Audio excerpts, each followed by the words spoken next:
podcast is in 4-part, Part 1, Part 2, Part 3, and Part 4. Now look at Part 1. You'll hear two people organising a going-away party for a mutual friend. First, you have some time to look at questions 1 to 4.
Now we shall begin.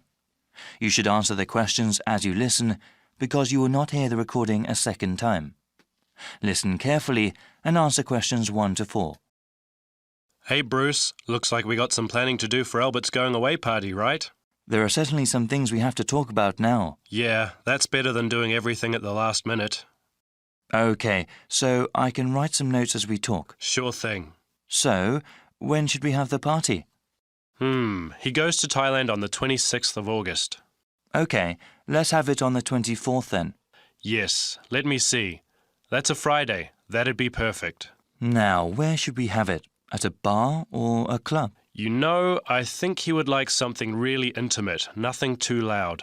A restaurant would be good. Maybe the Apple Tree Grill? Great place, sounds good. Okay, now we have to think about who to invite. Well, his best friend from college. Sure. And his cousins? Right. Oh yes, his co-workers. Yeah, okay, his co-workers and his boss. Any other people? How about his yoga classmates? He does love yoga, but that might be too many people. I suppose so. I can email and text message the invitations. When should I send them? We should send them out soon, but not too early. How about the 16th of August then? Well, why not give it a few more days? The 13th? All right, I think that's a good time too. Before you hear the rest of the conversation, you have some time to look at questions 5 to 10.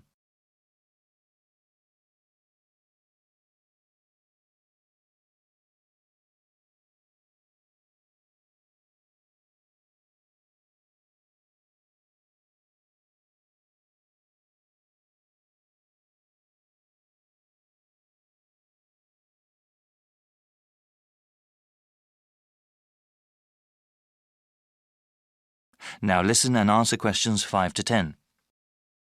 Okay now, we have to think of a gift. Should we all get one?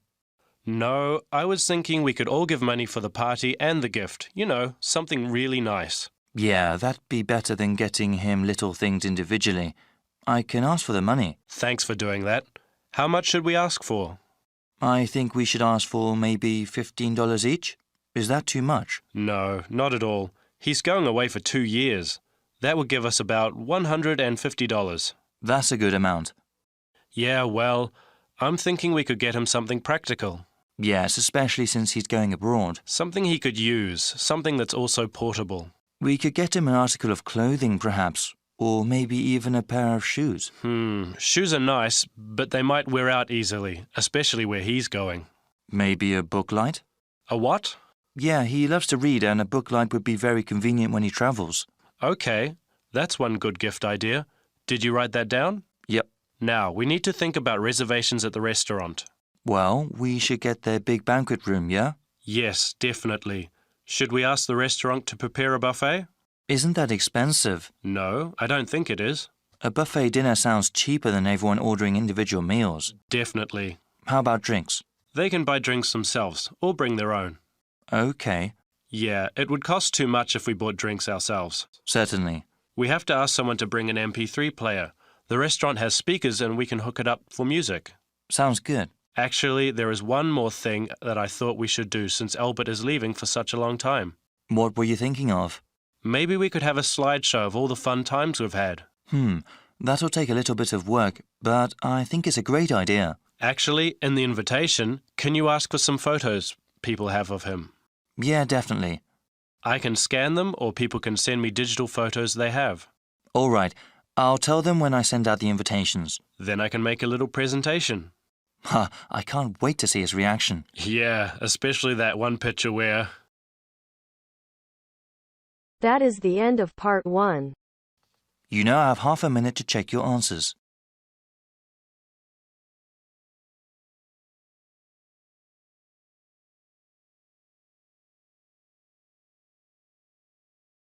Now turns to part 2.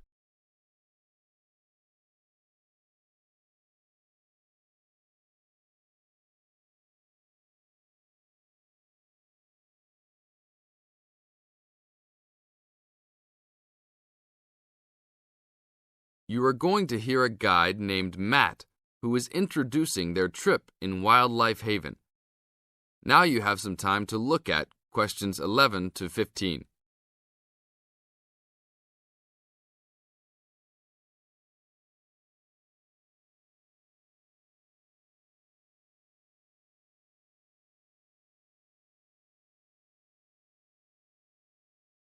Now listen to the first part of the introduction carefully and answer questions 11 to 15.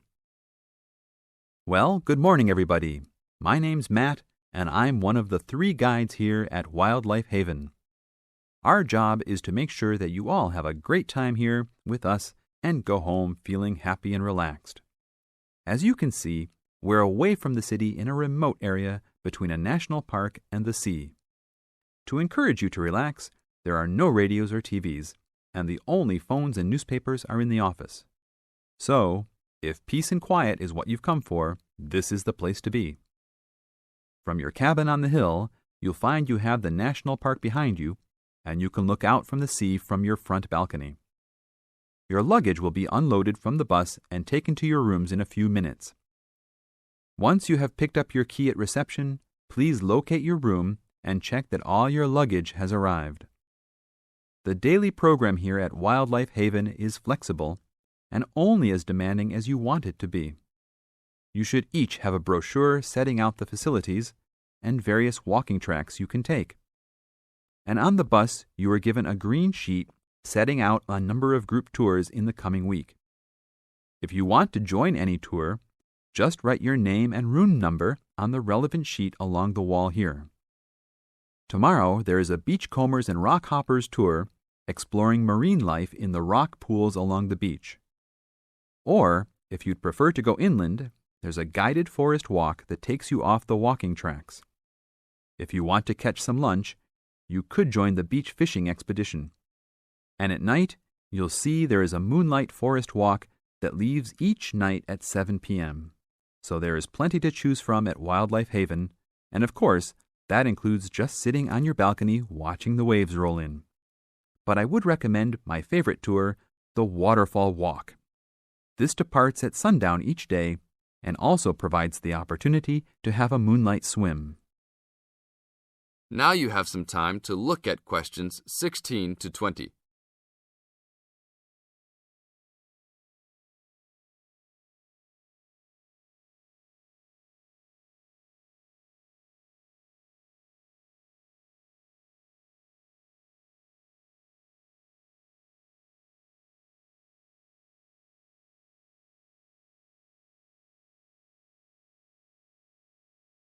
In the second part of the introduction, you are going to get some advice from Matt. Listen carefully and answer questions 16 to 20. You've chosen to visit us in January, which is one of our hotter months. And although you may be tempted to wear a minimum of clothing, you should always take precautions against injury, particularly in the national park. This includes sensible footwear. You'd be surprised how many of our guests ignore this advice and end up being sorry. And socks are a good idea too. And even though you might be under trees a lot of the time, it's a good idea to wear a hat in this hot climate. There's no need to be too concerned about walking in the national park, provided you use common sense. It's true that there are poisonous spiders in the park, but they are really more frightened of you than you are likely to be of them. I should also warn you against eating any wild berries. Some are edible, but you should avoid them all. We'll provide all the food you can eat. Well, that's about all for now. Dinner is from 6 to 8 p.m. in this building. That is the end of part 2. You now have half a minute to check your answers.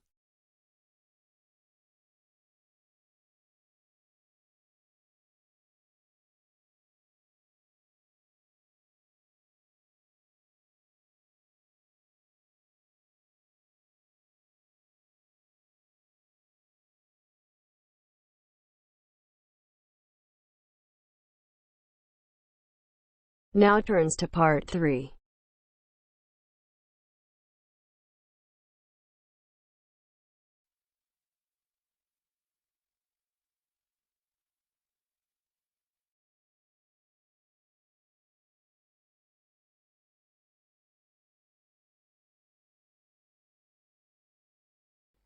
You will hear two friends discussing a course they have just done. First, you have some time to look at questions 21 to 27.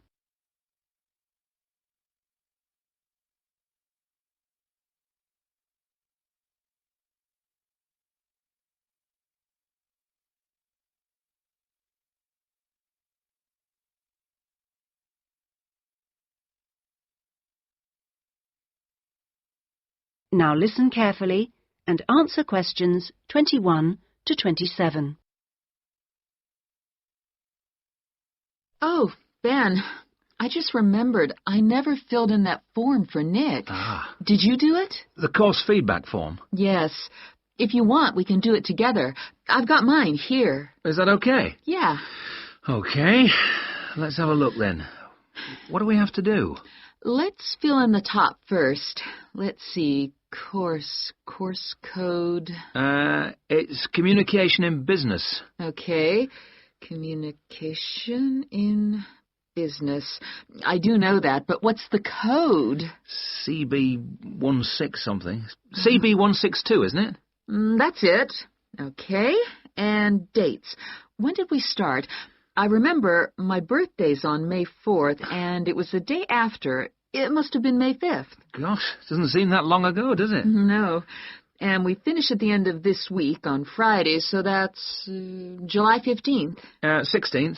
Oh. Monday was the 12th. Yeah. Right, that was the easy bit. Now, let's have a look. Please give your comments on the following aspects of the course. Okay, what's the first one? Oh, course organisation. What do you think? Clear. It was, wasn't it? Yeah, I think the organisation was clear. Okay, anything else for course organisation? It was a good thing he gave us the course outline at the beginning in the first session. That was useful, so I'll put that down, shall I? Yeah. Now, going on to suggestions for improvement, one thing that wasn't so good, I think we could have done a bit more work at the beginning. I mean, at the beginning it seemed dead easy. Yeah. I thought it was going to be really easy, and then all of a sudden in the second half of the course, we got a whole load of work. Yeah. Reading to do and essays and things. Yeah, it'd be better if it was more even. Okay, now, course delivery. Does that mean teaching? Yeah, I suppose so. Well, what I thought was really good on this course was the standard of teaching. Actually, I mean, some of the teachers were better than others, but the standard generally was fine. Much better than other courses I've been on. Yeah, I agree. Let's put that then. Okay. What about suggestions for improvement? I didn't think it was all that wonderful when we had great, long group discussion sessions that went on for hours and hours. Right. I don't mean we shouldn't have group discussions, just that they shouldn't go on too long. Before you hear the rest of the discussion, you have some time to look at questions 28 to 30.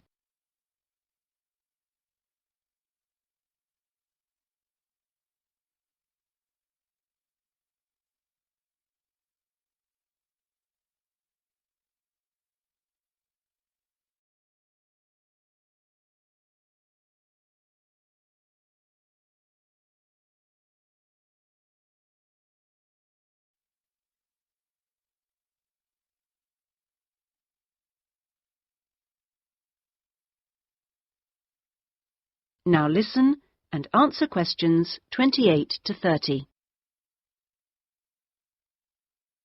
Now, on to materials and equipment. Oh, now, what was good about some sessions was the handouts.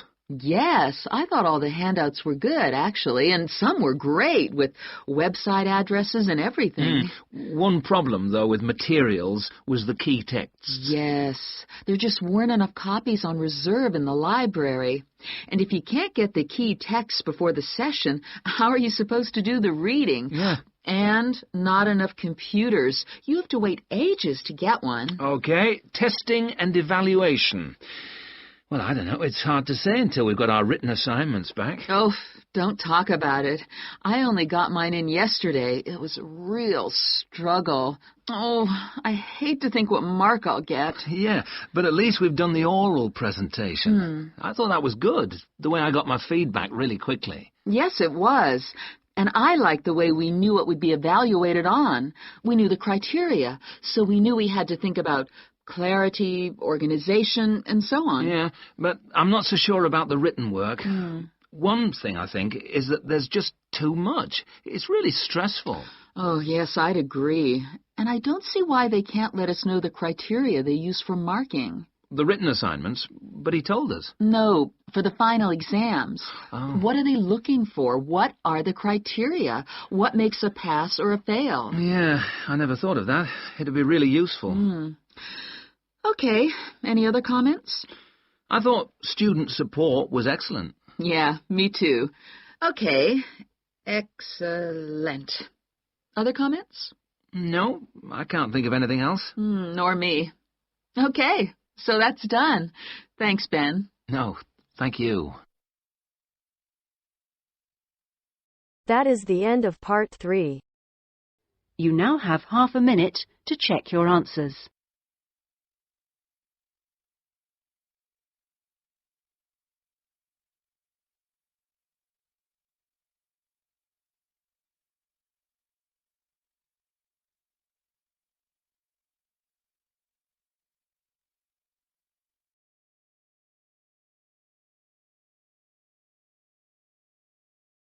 Now turns to part 4.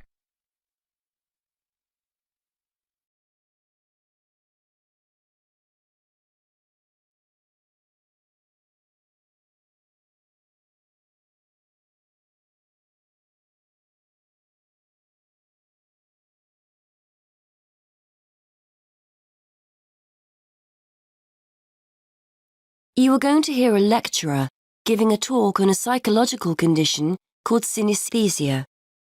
First, you have some time to look at questions 31 to 40.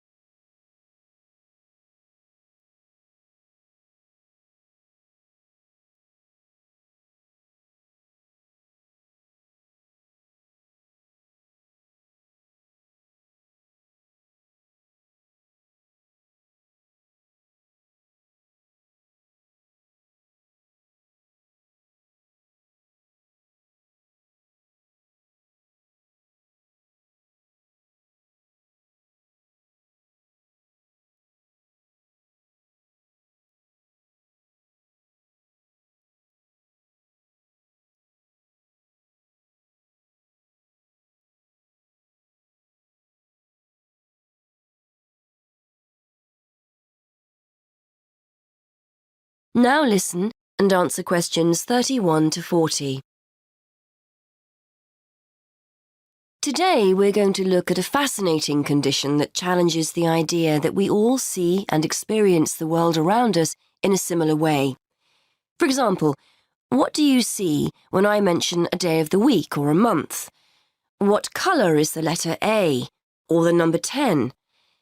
If you often find yourself having more than the normal sensations, you too could have a condition known as synesthesia. Synesthesia is a harmless but fascinating condition which is often described by psychologists as the joining of the senses. We normally experience our senses individually, so we see a colour or hear a word, whereas people with synesthesia will find two or more senses being stimulated at the same time by a single stimulus. Some people will see or feel a colour when they hear a sound. Others will experience a taste or smell when another sense is stimulated. This happens automatically. The sensation can't be managed. People often go through life unaware that they have the condition. A common response from individuals who learn for the first time that they have synesthesia is one of surprise to discover that other people don't experience the same thing. It's a normal part of life for them, and they will rarely describe the symptoms negatively. To estimate the numbers of people with synesthesia, one group of researchers sat people in front of a computer and showed them letters and numbers in black.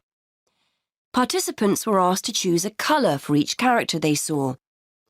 A small proportion of participants, namely those with synesthesia, consistently described the same characters as having the same colours. On the basis of the results, researchers were able to predict that synesthesia affects about 1% of the population. This number has been confirmed in other research. Synesthesia takes many different forms, but the most common is to see or feel a colour in relation to letters and numbers. It's commonplace for people to identify A with red, B with blue, and so on. Some people will actually see a colour, but in most cases it's a question of feeling or sensing the colour. However, it's just as commonplace to see days, months, letters and numbers spatially, that is, in lines or circles, for example. People might say they see Monday up high, Tuesday just below Monday, Wednesday on the left, Thursday on the right, and so on. This doesn't mean that people with synesthesia always agree on what they sense. Two synesthetes will often argue over the colour of a letter, for example. But patterns emerge if a large enough sample of people are observed, providing clear evidence of this condition despite individual variations. Colour and spatial synesthesia are amongst the most common forms of the condition, but they are by no means the only way people experience it. One of the more interesting combinations is word-taste synesthesia. This occurs when words lead the person to experience tastes or certain taste sensations. So a person's name might have the flavour of a particular sweet. Places might be associated with the taste of particular snacks. Taste needs to be seen in a wider context here. The sensation may be a feeling on the tip of the tongue or at the back of the throat and will differ from person to person. Some researchers believe we are all born with the condition and that it's most prevalent in our early years, but it then tends to become less noticeable as we enter childhood. It's a fascinating thought that as infants we experience the world around us through our senses in a different way than as adults. However, testing this hypothesis will be challenging, bearing in mind the difficulty of getting feedback from young infants. Research also points to the fact that synesthesia runs in families. In fact, as many as 40% of synesthetes, as they are called, know of someone in the family with a similar condition. This won't necessarily be a close family member, and the condition may be traceable back to previous generations or to an extended family member such as a cousin or uncle. There is evidence that synesthetes are often creative and will often have artistic hobbies or interests. Researchers think this is not necessarily because synesthesia makes them naturally more talented in this area, but the fact that they have multiple sensory experiences generates an interest in, for example, art or music. So that's synesthesia. Apart from its intrinsic interest, for psychologists it's a fascinating indication that we may all experience the world around us in different ways. Once upon a time, these findings would have been regarded as highly subjective, lacking evidence, and not of any scientific worth. However, we now have a much greater interest in how the brain helps us make sense of the world, and the study of synesthesia is one way for us to discover more about this.